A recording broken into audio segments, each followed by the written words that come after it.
Nsanyuse okubalaba mu lujja lwa Bulange olwaleero.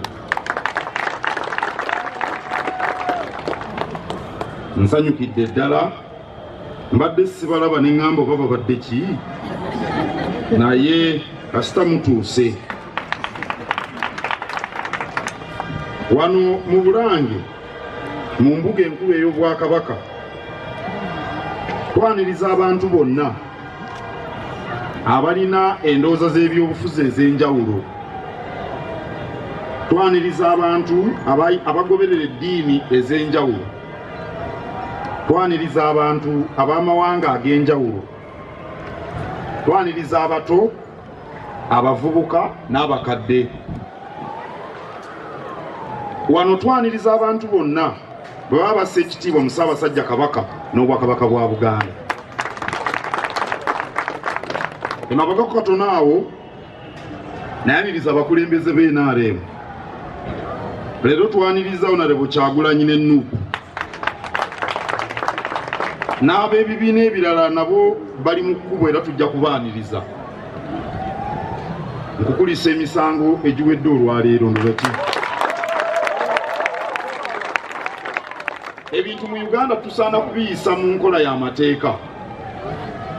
Era ekyo kibadde kirungi nti bitambulidde mu mateeka. Emirundi mingi tukubiriza abantu okwetegekera ebiseera eby'omu maaso. Bwe tuba ab'okwetegekera ebiseera eby'omu maaso, tulina kutandika kati, kubanga ekiseera eky'omu maaso kitandika leero. N'olwekyo kirungi abantu abakyali mu myaka emimpi okwettanira obukulembeze. Abavubuka mu Uganda bawera ebitundu 7 ku buli 100. N'olwekyo kirungi okwenyigira mu kuzimba eggwanga nga mwe bwe mwesooddeyo. Kyokka obukulembeze tusaana okubugendamu nga tuze n'enteekateeka eneeyanukula ebizibu ebyolekedde eggwanga. Obukulembeze tekitegeeza kitiibwa. Obukulembeze tekitegeeza ntebe nnene. Obukulembeze kitegeeza kutema mpenda ezivuunuka ebizibu. Weebala akitegedde n'akuba mu ngalo. N'olwekyo abeeyagaliza ebifo eby'enjawulo twagala okuwulira eddagala lye bajja nalyo. Bwe ziba nsonga za bukulembeze obutambulira mu mateeka n'ebiragiro, kooti ne poliisi zinaanogerwa ddagala ki? Bwe buba bukulembeze buluŋŋamu, abakozi ba gavumenti banaddizibwamu batya amaanyi. Sente zifulumira mu miwaatwa emingi zinaataasibwa zitya? Enguzi eneerwanyisibwa etya? Bwe biba bya bulamu na bya njigiriza binaatereezebwa bitya?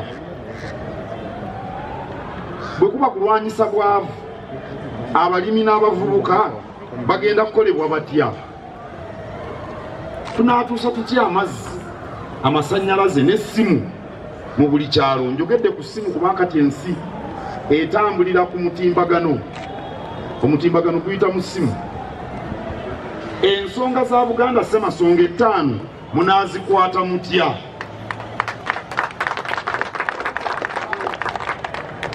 Awo nno abavubuka kirungi okwenyigira mu byobufuzi ne mu bukulembeze, kyokka basaana okubweteekerateekera n'okutema empenda ezinaatuvuunusa ebyo ebizibu ebyolekedde Uganda. Tusaba bannabyabufuzi abakulu n'abato, abali wano n'abatali wano, bayige okugumiikirizigana. Buli omu awulirize omulala. Kisaana enjuyi zonna eziri mu lwokaano ziweebwe omwaganya ku mikutu gy'amawulire ziwulirwe. okuyombagana, okuvumagana, okukuba abantu, okutta abantu bisaana biviiribweko ddala. Ensi ffenna tugiryako makoola. N'olwekyo Kaleega Bicha asaana okukomezebwa. Bwe nakyaza wano aba NRM nabasaba okulonda kwa bonna okwa Uganda kube kwa ddembe, kwa mazima n'obwenkanya. Nakibasaba kubanga kye kibiina ekiri mu buyinza era kye kivunaanyizibwa okulaba nga okulonda tekutabangula nsi era nga bannayuganda balondera mu mbeera gye beesiga.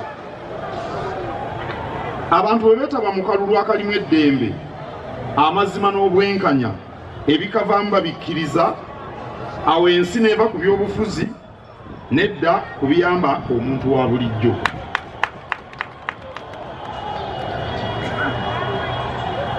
Weebale kuntegeeza olutabaalo lw'oliko.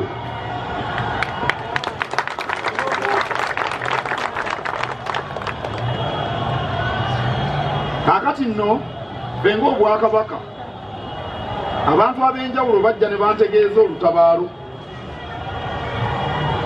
Kankozese ekifo ekirina omuntu eyeegwanyiza ow'engeye Honorable Nabila Naggayi.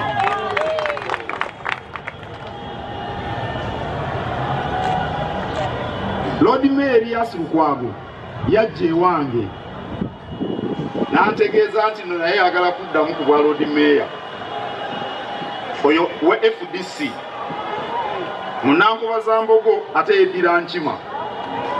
Mukiwulidde ekyo? Abafuzi abalonzi bababuuze we bayimiridde ku Nsemasonga 5. Twagala abeesimbyewo boogere mu lwatu engeri gye banaalwanirira Ssemasonga 5. Kati awo abalonzi bajja kulondako omuntu awa Kabaka ekitiibwa, bajja kutegeera omuntu assa mu nnono n'obuwangwa ekitiibwa. Mbawadde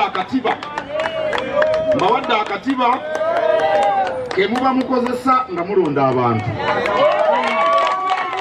kubanga Kabaka talina baana na byana, mwenna muli baana be. Kye muba mulaba nga mwenna mbaaniriza wano. Era ategedde Mukama, ategedde ensonga akubire Mukama mu ngalo.